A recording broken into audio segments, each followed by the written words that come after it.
O curioso é que, obviamente, eles tiveram que fazer uma série de coisas para melhorar a situação.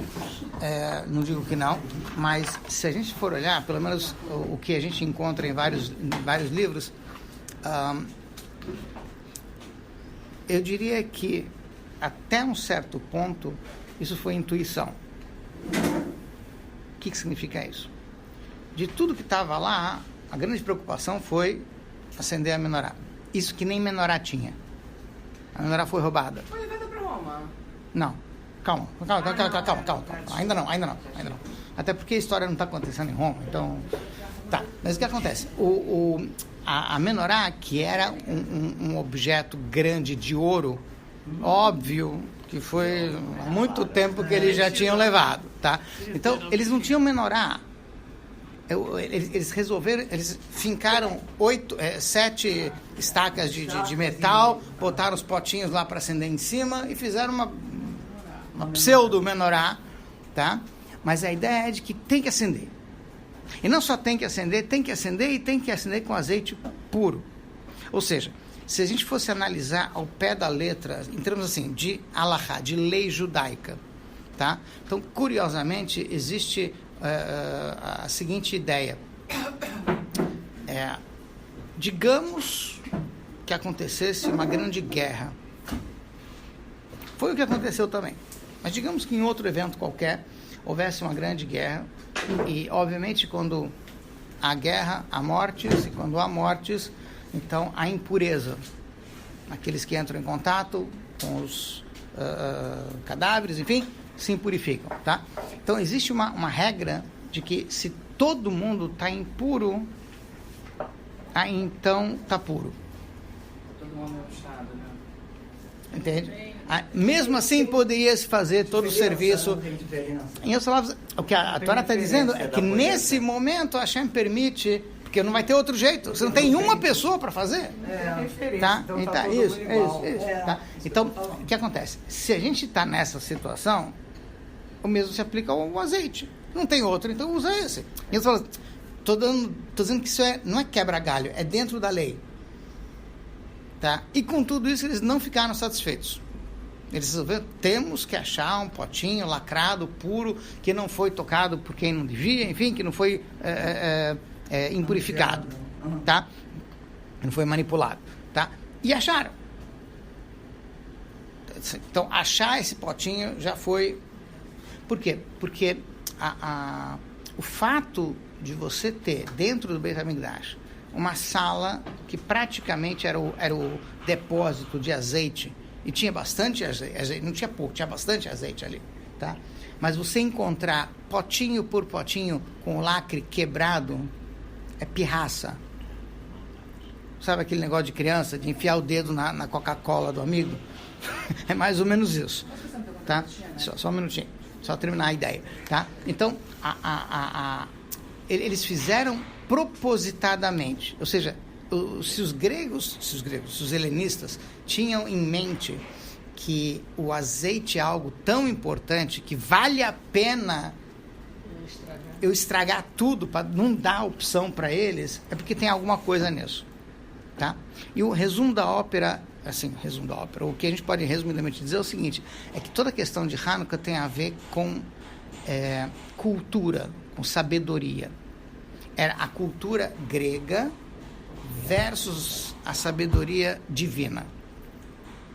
Essa foi a guerra toda, tá? Ou seja, os helenistas queriam impor a sua cultura e a gente conseguiu manter a Torá divina. Por quê? Porque, como a gente vai ver, como a gente vai ver aqui, o problema dos helenistas não era com cultura. Ou seja, se a gente dissesse assim, esse é o nosso folclore judaico, tudo bem. Eles não eram contra a cultura, eles eram cultos, tá? Mas quando você vem e diz, isso não é folclore, isso é divino. Deus falou com a gente lá, isso eles não aceitavam. Esse Deus invisível, que não é humano, que está acima do tempo, acima do espaço, isso eles não aceitavam. Porque foge da lógica. Tudo que foge da lógica, para eles, não existe.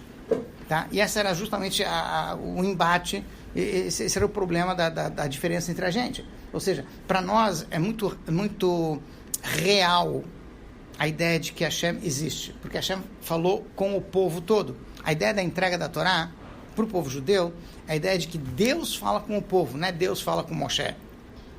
Não é que eu recebi, eu sei, eu cumpro, eu faço isso porque é tradição, recebi de alguém lá atrás, agora eu continuo. Não, o povo inteiro estava no momento que Hashem falou com a gente. Então a gente tem uma relação pessoal com Hashem. Realmente, eu não posso cobrar isso de outros povos, eles não tiveram essa experiência. Então é uma experiência pessoal, tá? Mas eles também não entendem esse tipo de relação. Então isso foi uma das coisas que aconteceu. Então a ideia de cultura é a ideia de luz. Daí porque a questão de eles quererem purificar a luz, a questão da gente correr atrás da luz, tá? De uma luz que seja pura, porque toda essa ideia de pureza e impureza é ilógica. Se o fulaninho tocou no azeite ou não, ele continua intacto, porque a gente nem mexeu dentro, é só quebrou o lacre. Entende o que eu estou falando? O próprio azeite não foi manipulado, foi quebrado o lacre. Tá? Em outras palavras, a ideia aqui é de uma coisa que não tem lógica, não é que sujou. Porque a gente não fala impureza no sentido de água impotável, que está suja. A gente fala de uma coisa invisível, que não dá para ver, não dá para medir. Tá? Isso é uma coisa totalmente ilógica. A gente volta para o mesmo ponto. Tá? Então, a ideia aqui é de que a gente está comemorando o lado ilógico da coisa. Que a Hashem realmente mostrou para a gente que sim, eu estou aqui, eu existo. Tô fechando, sim. Quem fazia o azeite também era trabalho de Cohen Levin ou eles compravam pronto? Não. Quem fazia o azeite não necessariamente estava ser Cohen, mas tinha que estar em estado de pureza. Ou seja, tinha um lugar especial em Tekoa, onde eles faziam, em condições... Não. A 4 dias de distância. Por isso que levou 8 dias para fazer o milagre. Entende o que quer dizer? Era uma cidade chamada Tekoa, onde tinha muito azeite. Tekoa. Muitos ali. Tá? Onde, exatamente. Escreve igual. Tá? E nessa cidade é que se fazia o azeite para o Beit HaMikdash. Então, levava 4 dias. Chega lá e 4 voltar. É o tempo que ele dava para eles irem lá, fazer e voltar. Daí porque... demorava 8 dias para fazer azeite, mas era por causa disso. Demora 8 dias, é longe. A distância. Na verdade, 45 minutos para fazer azeite, eu acho. Que seja, o tempo... Veja, depende da quantidade de azeitona que você bota lá, o tamanho do mecanismo. Eu fui uma vez numa fábrica em Israel. O azeite bom tem que ser feito da azeitona até 45 minutos depois que ela foi colhida. 45 minutos. Mas é só você moer que sai o azeite. Sim. Então, muito azeite, não tem que deixar de molho. Não. Isso é para ele ficar comestível. A salmoura é para ficar comestível. Tá? Mas para usar o azeite, tem primeira prensa, segunda prensa frio, enfim, tem N categorias. Então, exatamente. Então, o do Beit HaMikdash... Exato. Então, Tekoa, falei, esse é o nome do lugar. Israel, uma cidade em Israel. Sim. Era uma cidade ao norte. Não, até de cavalo que seja, mas era ao norte de Israel. Leva um tempo. Isso. A questão é a seguinte: até a azeitona, até o azeite que era usado para menorá era diferenciado, tá? Porque tinha que ser a azeitona que ficava no topo da árvore que recebia mais sol, e tinha que ser a primeira prensada. Depois disso, tirava o azeite e aí continuava prensando até esmagar a azeitona. Aí o resto do azeite podia ser usado para outras funções que tinham no Beit HaMikdash. O da menorá realmente era especial, mas também levava quanto tempo fazer isso? Pum!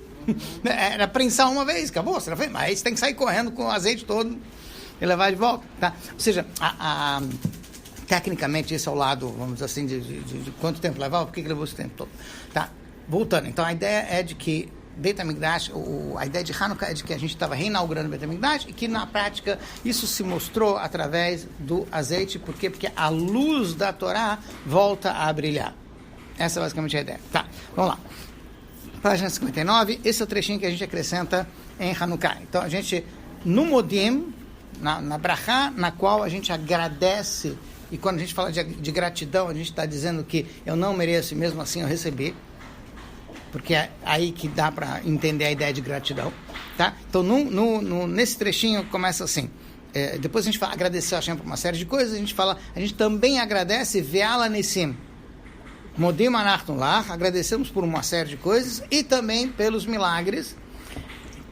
Vamos lá. Ve'ala Purkan, salvação, aqui em aramaico. Ve'ala Gvurot, e pelo poder de Hashem que ficou claro. Ve'ala Tshuot, e a salvação, uma outra forma de falar salvação. Ve'ala Niflaot, e as maravilhas, Asita Lavotenu Eimim Ahem Bazmazé, que Hashem fez para os nossos antepassados nessa época. Tá? Então a gente tem uma série de expressões aqui, não sei se daria agora para entrar em todos os detalhes, mas basicamente a ideia é a seguinte: você tem como primeira expressão Nissim, milagre. Tá? Em hebraico a palavra Nes tem a ver em hebraico a mesma palavra que você usa para falar Nes, que é milagre, tá? Também se usa para definir um mastro. Por exemplo, você tem um navio, tem as velas estão penduradas no mastro, ou você tem uma bandeira, a bandeira é pendurada no mastro. Tá, mastro é um negócio de madeira alto, tá? Muito bem, então, Nes é colocar algo lá para cima. Tá. A palavra Nisayon, como? Destaque. Issar, isso, tá? Outra palavra que está relacionada com Nes, com milagre, além de colocar para cima, Issar, você tem também a palavra Nisayon. Nisayon quer dizer teste, prova, tá? Então, costuma se explicar o seguinte: nas situações onde uma pessoa precisa de um milagre, essa situação em si é uma situação que é um teste para ver até que ponto a pessoa confia ou não confia em Hashem. Se ela já está pedindo por um milagre, porque ela confia nele, tá? E por outro lado, o motivo de ela ter que passar por essa situação é para levantar a pessoa. Ou seja, a pessoa precisa passar por uma determinada situação, porque isso ajuda a pessoa a descobrir que certos limites não se aplicam mais a ela. A pessoa pode dizer quem sou eu, mas na hora do vamos ver, ela vai e faz. Esse é o teste. Sim? Então, assim, desculpe o exemplo, pode não ter muito a ver, mas isso aparece já em tantas vezes no noticiário, e vai aparecer, vai continuar aparecendo. A criança estava uma criança estava entrando debaixo do carro e o carro estava caindo em cima da criança, foi lá o pai ou a mãe, conseguiu segurar o carro, segurar o que for lá e salvar a criança. Tá? Que, obviamente, é uma situação totalmente ilógica. Tá? Ou levantou, ou fez, mas a gente vê várias vezes que em situações de limite, a pessoa descobre que tem uma força que ela nunca imaginou que tinha, mas ela precisou passar por aquele momento para poder descobrir que tinha essa força. Tá? Então, o que aconteceu? O teste, a provação, levantou a pessoa, ajudou a pessoa a descobrir que ela pode mais. Tá? Então, muitas vezes, o milagre é a própria pessoa. É o fato de ela ter conseguido descobrir que ela pode superar. Tá? Então, toda a ideia de Nes tem a ver com isso. Ou seja, no caso, por exemplo, de Hanukkah, não havia chance lógica de eles conseguirem ganhar uma guerra contra uma potência, como naquela época era o Império Macedônico, enfim. Tá? Ou seja, não tinha, por mais que eles estavam sofrendo, sim. Por que eles estavam sofrendo? Porque até então os helenistas não impuseram a sua cultura. Naquele momento, Roma estava crescendo, o Império Romano estava crescendo e estava ameaçando esse Império helenístico. Tá? E uma das coisas que o imperador lá sentiu é que a força dos, entre aspas, dos romanos vem do fato de eles estarem unidos. Então, vamos admitir que não fosse por motivos religiosos, vamos admitir que fosse só por motivos políticos. Tá? Então, ele resolveu, temos que unir o nosso povo, como é que se une o povo. Então, todos temos que ter a mesma cultura, todos temos que ter a mesma língua, E aí ele resolveu impor a cultura e, no caso também, o culto helenista. Tá? Todos nós temos que fazer a mesma coisa. E óbvio que isso não ia muito bem com a gente. E aí, então, surgiram situações de choque. Ou seja, eles impuseram que fosse usado o porco no Beit HaMikdash. Eles impuseram o uso de estátuas dentro do templo. Em outros lugares também, em que fossem feitos cultos a esses deuses. Tá? Isso tudo entrava em choque com a gente. Eles proibiram o Shabat, proibiram o estudo de Torá, proibiram o Brit Milá. Brit Milá era outra coisa que incomodava eles. Tá? Porque diferenciava. Novamente, a mesma coisa. Tá? Shabat também diferencia, enfim. Então, tudo isso estava atrapalhando e eles impuseram. Num momento em que eles estavam falando, me pague mais impostos, a gente ia dizer, tudo bem, vou fazer um esforço, vou pagar mais. Mas no momento que ele diz, não, você não pode mais cumprir a Torá, aí não tem mais aonde. Então, o pessoal se revoltou. O pessoal, para ser mais específico, a família de Matitiel, dos Kohanim, que são chamados também de Hashmonaim e que foram conhecidos hoje em dia como Maccabim. Sim? Tudo bem. Tá. O nome, só para a gente entender, existem duas opiniões, pelo menos, da onde surgiu o nome Maccabim, porque tem duas formas de escrever Maccabi. Tá? Então, uma forma de escrever Maccabi significa martelo. Martelo. Maccabim é martelo? Os que martelaram. Quer dizer, eles conseguiram bater nos gregos, conseguiram afastar, enfim, conseguiram vencê-los. Tá? Foram fortes o suficiente para conseguir isso. Que é um lado pouco conhecido, vamos dizer assim. Porque a outra, se você escreve Mem, Kuf, Vav ou Beit, agora, enfim, vai dar martelo. Agora, outra forma de escrever é escrever Mem, como escrevem hoje em dia quando querem escrever Maccabi, em hebraico, então Mem, Chaf, Beit, Yud. Tá? Se você escreve Mem, Chaf, Beit, Yud, a palavra não faz sentido nenhum, porque não tem verbo nenhum com essas letras em hebraico. Tá? Aí então se deduz que isso não é uma palavra, isso é um acróstico. Tá? E o que significa isso? Na Torá você encontra um passuco, um trecho que diz Mi kamocha bakeilim Ba'ilim Hashem. Quem é como você entre os deuses Hashem? Tá? Ba'ilim, com Aleph, nesse caso com Aleph, Hashem. Tá? Quem se compara, ou seja, os outros deuses não se comparam com Hashem. Tá? Que obviamente era o grito de guerra dos Hashmonaim, da família de Matitiel. Tá? Então, com isso, eles ganharam o título de Maccabim. Esse era o slogan, esse era o grito de guerra deles. Então, as iniciais dessa frase acabaram se tornando sinônimos dos membros dessa família que fizeram essa revolta, onde você encontra os helenistas. Então, o nome Maccabi se confunde com a ideia de Hashmonaim. Tá? Hashmonaim é o nome da família, Maccabi virou uma espécie de título, vamos dizer assim, que a gente usa. Tá? A ideia é de que a luta deles foi contra a cultura grega. Sim? Tá, vamos lá. Então, o teste aqui, nesse caso, foi de que, apesar de que a gente é a favor da cultura, afinal de contas, provavelmente, na história, nós somos talvez o único povo que, desde os primórdios, desde 3.300 anos atrás, o povo inteiro sabe ler e escrever. Porque não dá para ser judeu sem saber ler e escrever. Mulheres também. Sim. Ou seja, como é que você vai rezar? Como é que você vai fazer como se você não sabe ler? Tá? Então, assim, era uma coisa óbvia que todo judeu, todo judia que se preza tem que estudar, saber ler e escrever desde pequeno. Isso não era comum na antiguidade, com certeza menos ainda. E não que hoje fosse muito comum também, até hoje também não é em todos os lugares não é tão simples assim. Tá? Então, isso é uma coisa tipicamente judaica. Tá? Então, cultura não é uma coisa estranha para a gente. Tá? Mas o teste foi de que essa cultura está indo em choque com o nosso Deus, com a Torá.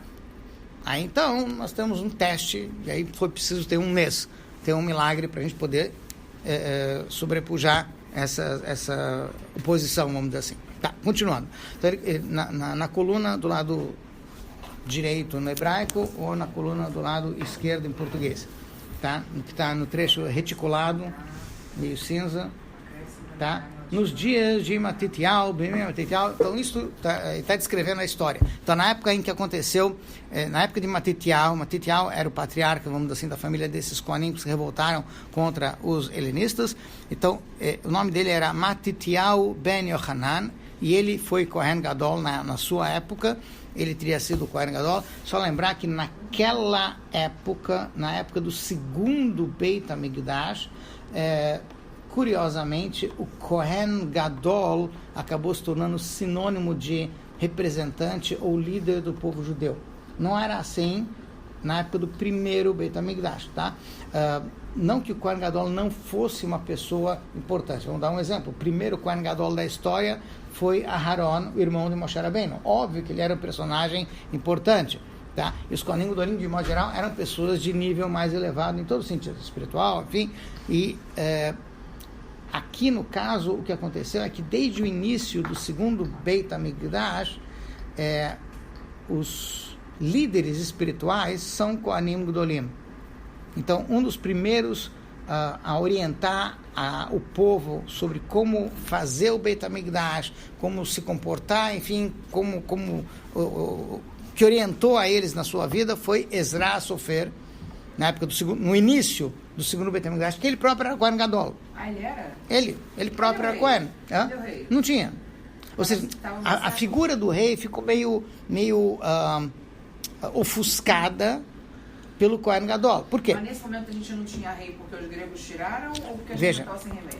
Veja, a gente não tem... Na época do segundo Beit HaMikdash, não havia um rei porque a gente estava sob domínio persa. No início do segundo Beit HaMikdash. Quem deu a permissão para que eles voltassem a Israel e construíssem o Beit HaMikdash, primeiro foi Ciro, Koresh, e depois Dario I, tá? Que eram reis persas. Então você teve a permissão do império dominante, que na época, estou falando já antes da história de Hanukkah, tá? Foi primeiro os persas, tá? E aí então eles vão para Israel. Eles vão para Israel com Zerubbabel.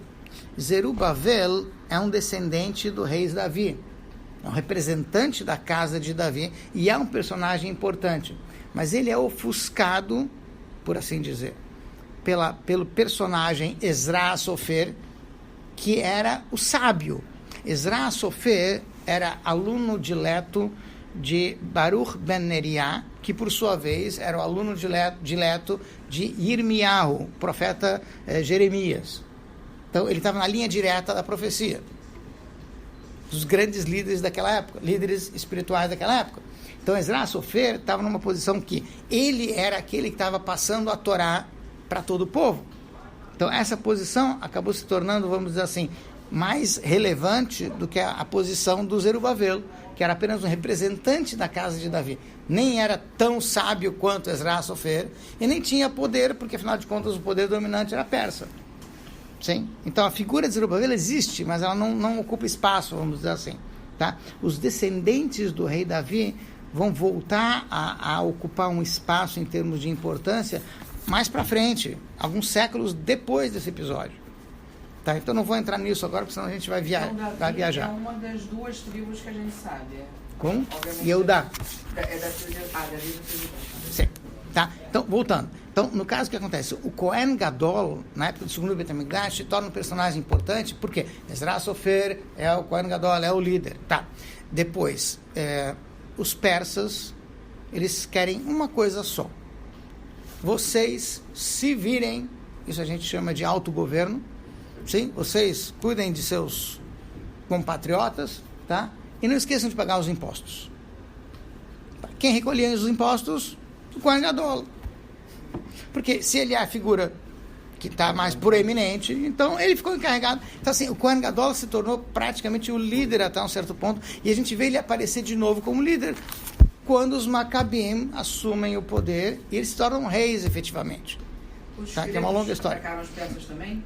Então. Tem registro dessa guerra? Sim, claro. Alexandre Magno, Alexandre o Grande, Alexandre de Macedônia. Sim. Tá. Primeiro o pai dele, Filipe, constrói o império da Macedônia, aí depois Alexandre vai lá e conquista os persas. Tá? E aí Alexandre chega até o Beit HaMikdash. Aí tem a famosa história do encontro de quem? Alexandre o Magno com o Kohen Gadol da época que era Shimon HaTzadik. Já é um outro Kohen Gadol. Tá? E Shimon HaTzadik vai pleitear a Alexandre, não destrua Jerusalém. Sim? Aí Alexandre fala para ele, legal, eu não tô nem entrando nos detalhes dessa, a história é muito mais interessante do que isso, tá? Para quem já ouviu isso algumas vezes, tá? No que? Hoje à noite tem que acender a Hanukkah. Enfim, a ideia é a seguinte, é que quando os helenistas chegaram, quando Alexandre estava conquistando o mundo, quando ele chega em Israel, os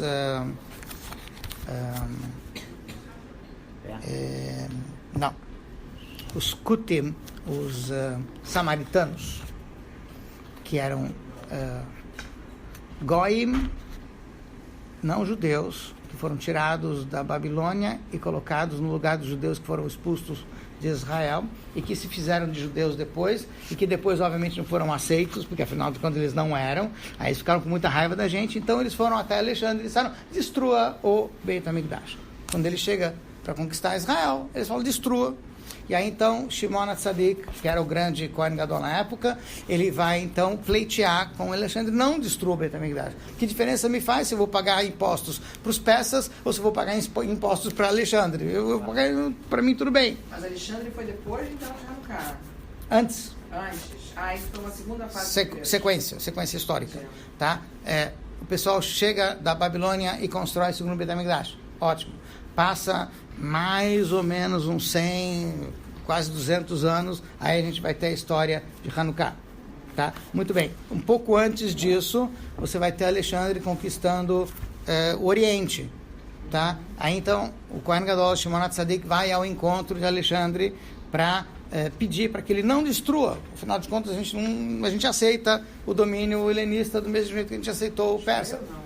Quem era o Kohen Gadol? Shimon HaTzadik. Tá, muito bem. Então aí Shimon chega para ele e no momento que eles se encontram, o Shimon HaTzadik está com as suas roupas de Kohen Gadol e Alexandre desce do cavalo e se ajoelha diante dele. Ui, forte, hein? Aí os generais, o Alexandre, se ajoelha diante de Shimon HaTzadik. E aí então os generais perguntam, por quê? Aí ele diz, como não?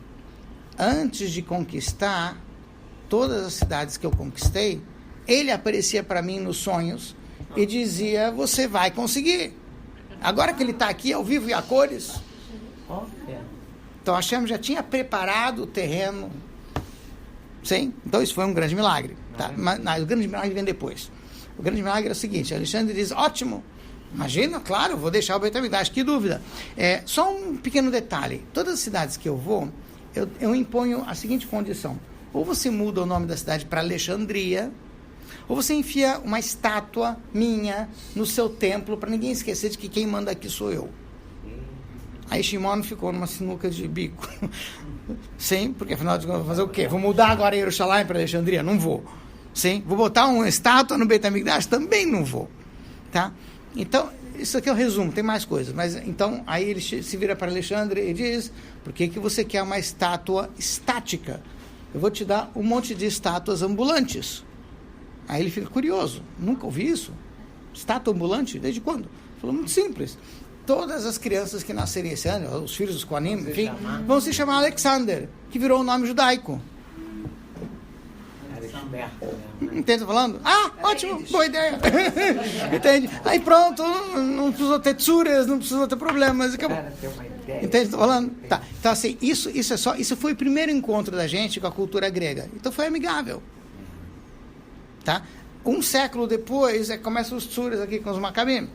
Quando Antíochos tenta impor a cultura, enfim, e proibir a Torá, e proibir uma série de mitzvot. Sim? Então, essa é a história de Hanukkah. Tá, então, você tem aqui, vamos dizer assim, o Kohen Gadol continua ocupando um lugar importante, nesse caso, porque ele que lidera agora o pessoal contra essa imposição dos helenistas. Tá? Muito bem. Quem foi Matitial? Ele e seus filhos, Hashmonai. Hashmonai é o nome da família, da clã, desses Kohanim. tá? Que chama Malchut Yavan, quando o Império helênico, o reinado helênico perverso se volta contra a gente, e eles querem fazer a gente esquecer que a Torá é de Deus, a tua Torá. Sim, a gente está falando com Deus na Amidah. Sim? Então é a Torá de Deus. Tá? Ou seja, eles não são contra a Torá cultura, eles são contra a Torá divina. Esse é o problema deles, o que incomoda os helenistas, tá? O Lehaviram, e eles queriam fazer com que a gente transgredisse Chukei Retzonecha, as leis da tua vontade. Ou seja, para eles incomodava dizer Deus não quer que você faça tal coisa, ou Deus quer que você faça tal coisa. Como Deus quer, Deus não quer. Esse Deus para eles era uma coisa muito difícil, muito ilógica. Ou seja, não servia. Veja bem, até os deuses gregos foram feitos à imagem dos homens. E tinham defeitos humanos, e tinham características humanas, e tinham forma humana. Então, eles não conseguiam imaginar um Deus além do humano, além da lógica humana, além da forma, sim? Invisível, enfim, acima do tempo, acima do espaço. Para eles, tudo isso era totalmente absurdo. Tá? Só para dar uma ideia, um dos grandes historiadores daquela época foi Heródoto. Sim? É um dos primeiros registros de história que a gente tem. E Heródoto faz questão de escrever, nos registros dele, tem um povinho chamado povo judeu na terra de Israel. E esse povo eu não entendo, porque eles têm um Deus invisível. Por isso não vou escrever sobre eles. Sério? Ele escreve isso. Então ele pula. Literalmente, ele propositadamente não quer escrever sobre Deus. Esse povo estranho. Os outros eu entendo. Deus A, Deus B, Deus C, tudo bem, é a mesma coisa, muda a forma, muda o nome, mas tá bom. Esses daí eu não entendo. Tá? Então eles são ilógicos, não vou escrever sobre eles. A tal ponto. Tá? Essa é a maneira como eles encaram a gente. Esse povo é um povo estranho. Tá. Então você, Deus, com muita misericórdia. Por quê? Porque, infelizmente, a gente pode dizer que até um certo ponto, como a gente falou desde o início, a gente não merecia até um certo ponto. Por quê? Porque, infelizmente, uma parte do povo se assimilou. Uma parte do povo assumiu a cultura grega e os costumes, e, infelizmente, se afastou do próprio judaísmo. E, infelizmente, houve nesse período um Kohen Gadol helenista. Não era uma Titial, era um outro. Ou seja, por que o Beit HaMikdash foi profanado? Porque até o Kohen Gadol, que foi colocado ali, ele também era helenista. Ele também praticava um monte de coisas erradas.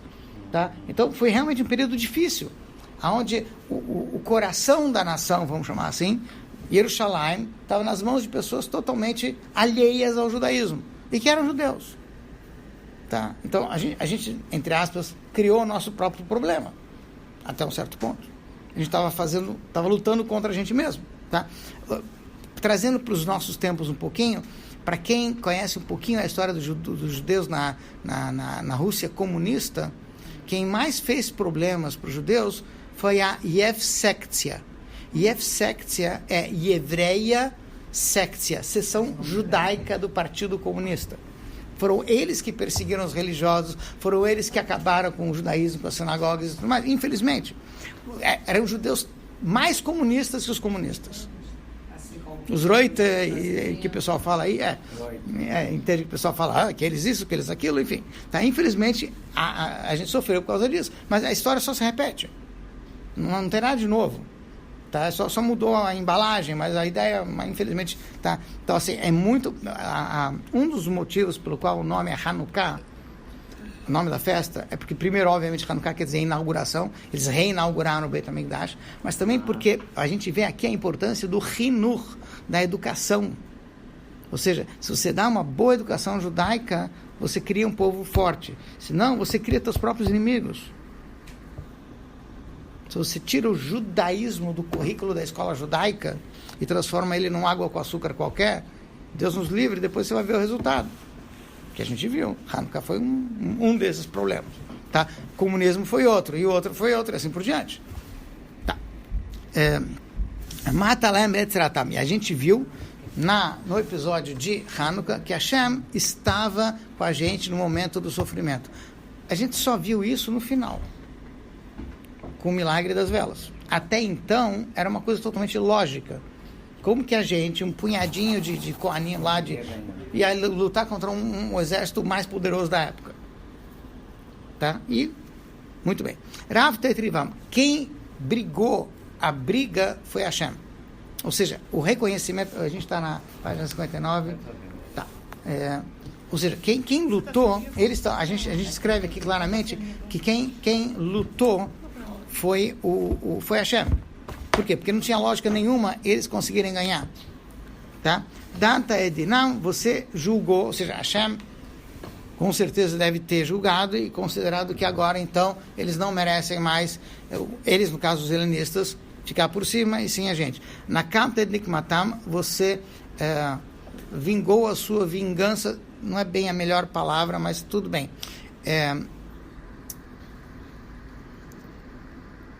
Nekamá, em hebraico, é vingança. Existe uma proibição dentro da Torá de se praticar vingança. Ou seja, está dentro das 613 mitzvot. Uma das proibições...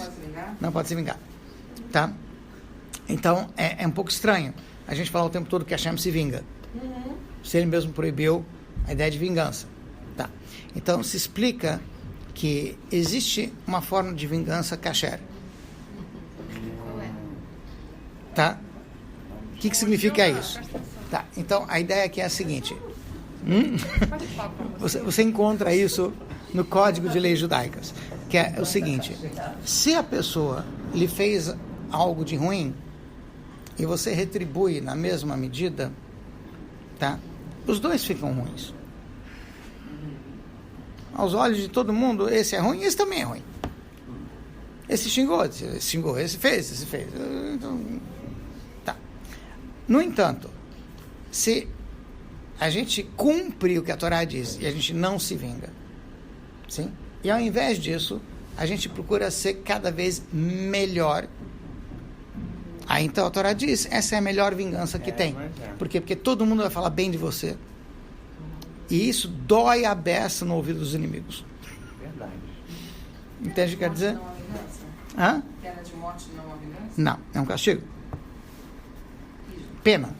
Castigo, não é vingança. Tá? Isso é verdade. Tá? Então, a ideia é de que você fez mais. Então, o que aconteceu? A vingança, entre aspas, da gente aqui em Hanukkah, é que a gente foi e fez mais do que precisava. Como a gente falou antes, eles podiam ter usado um azeite impuro. Pela lei, isso era permitido. Eles foram além do que a lei exige. Eles capricharam mais. Eles fizeram melhor. E aí Hashem fez melhor. Entende o que quer dizer? Entre aspas. Seria mais ou menos essa a ideia. Tá? Mas então, Deus entregou os fortes na mão dos fracos. No caso, fisicamente, realmente, os helenistas eram mais fortes. Rabim Yad Meatim, eles eram mais numerosos. E Hashem fez com que eles perdessem diante de aqueles que eram menos numerosos. Tmeim Beateorim, aqueles que eram impuros foram entregues na mão daqueles que eram puros, porque afinal de contas a gente tinha essa preocupação com a pureza, coisa que os outros não tinham. Tá? A gente vê isso na história do óleo novamente, a preocupação com a ideia de pureza. Por quê? Porque essa ideia de pureza é uma ideia ilógica. Todas as leis de pureza e impureza da Torá são coisas que não são fisicamente mensuráveis. Se uma pessoa, uma situação, um objeto está impuro, você não consegue ver isso no objeto. Porque não é mensurável, é uma coisa espiritual, não é uma coisa física. Tá? Não é uma sujeira. Então, obviamente, é uma coisa ilógica. Está dentro da mesma ideia que a gente falou, de que quando você está ligado com a Hashem, você está acima da lógica. Tá? Oreshaim Beatzelikim, obviamente, Hashem entregou aqueles que eram perversos na mão daqueles que eram justos, que estavam seguindo o que Hashem dizia. Vezeidim Beadoskei da terra. E pessoas ruins, enfim, malvadas, na mão daqueles que estavam ocupados com a sua Torá. Veja bem, a ideia de ocupar-se lá, Sok Bet Torá, é diferente da ideia de estudar. Por exemplo, é possível que uma pessoa tenha um dia tão agitado que ela dificilmente tenha tempo de estudar a Torá. possível. Já houve em outras épocas, hoje em dia também existe isso, tá? Então, a pessoa vai pensar, puxa, eu não consigo nem estudar direito, como é que eu posso dizer que eu estou ocupado com a Torá? Se você está trabalhando de acordo com as leis da Torá, você está ocupado Sim. com a Torá. A pergunta é assim, quando chega o final do dia, você finalmente tem o seu tempinho, qual é a primeira coisa que você faz? É tomar o seu chazinho, tá? Ou é estudar. Aí você vê se a tua ocupação o dia inteiro não foi para isso. Porque se você realmente está ocupado com a Torá, assim que der um tempo, você está lá. Tá? Então, assim, aqui é a ideia de que eles podiam estar brigando, lutando, enfim, contra os helenistas, mas o objetivo maior deles era a Torá. Tudo isso, tudo que você faz o dia inteiro, o teu trabalho e tudo mais, foi para quê? Para poder proteger, para poder cumprir, para poder se dedicar a isso. Tá? Então, assim, quando que você vê, entre aspas, não sei se é o melhor exemplo, mas quando é que você vê que o aluno é um bom aluno? É no recreio, não é na sala de aula. Na sala de aula ele está seguindo as regras. Sim? Se no recreio ele se comporta, se no recreio ele... Aí sim, certo? Tá? Por isso que o Rebbe anterior, quando tinha a yeshiva dentro do 770, ele fazia questão de visitar a garotada no recreio, não na sala de aula, para ver como é que estava o pessoal no recreio. E incomodava o Rebbe o pessoal ficar wild, selvagem na hora do recreio. Porque é aí que você vê qual é o objetivo. Entende o que eu estou falando? Quer dizer, o objetivo é que no recreio ele seja mente. Não só na sala de aula. Então tem que saber que... Então, a ideia de ocupar é no resto do tempo, não é só na hora que você está ocupado. Por isso que é oskei, está ocupado com. Tá? Essa é toda a ocupação. O Lechassid Hashem Gadol Vekadosh, Hashem, então, através desse milagre, fez para si um grande nome. Ou seja, a gente comemora Hanukkah até hoje. Interessante que Hanukkah é uma das festas que praticamente no mundo inteiro, judeus, de tudo, mais religiosos, menos religiosos, é interessante, é uma coisa muito incrível. É muito... Tá? É uma coisa que mexe com todo mundo. Tá? Ou seja, é o Pinteleid, sabe o que eu estou falando? Aquela luzinha judaica que está lá no fundo, pode mais, pode menos, mas todo mundo tá ligado. Sim?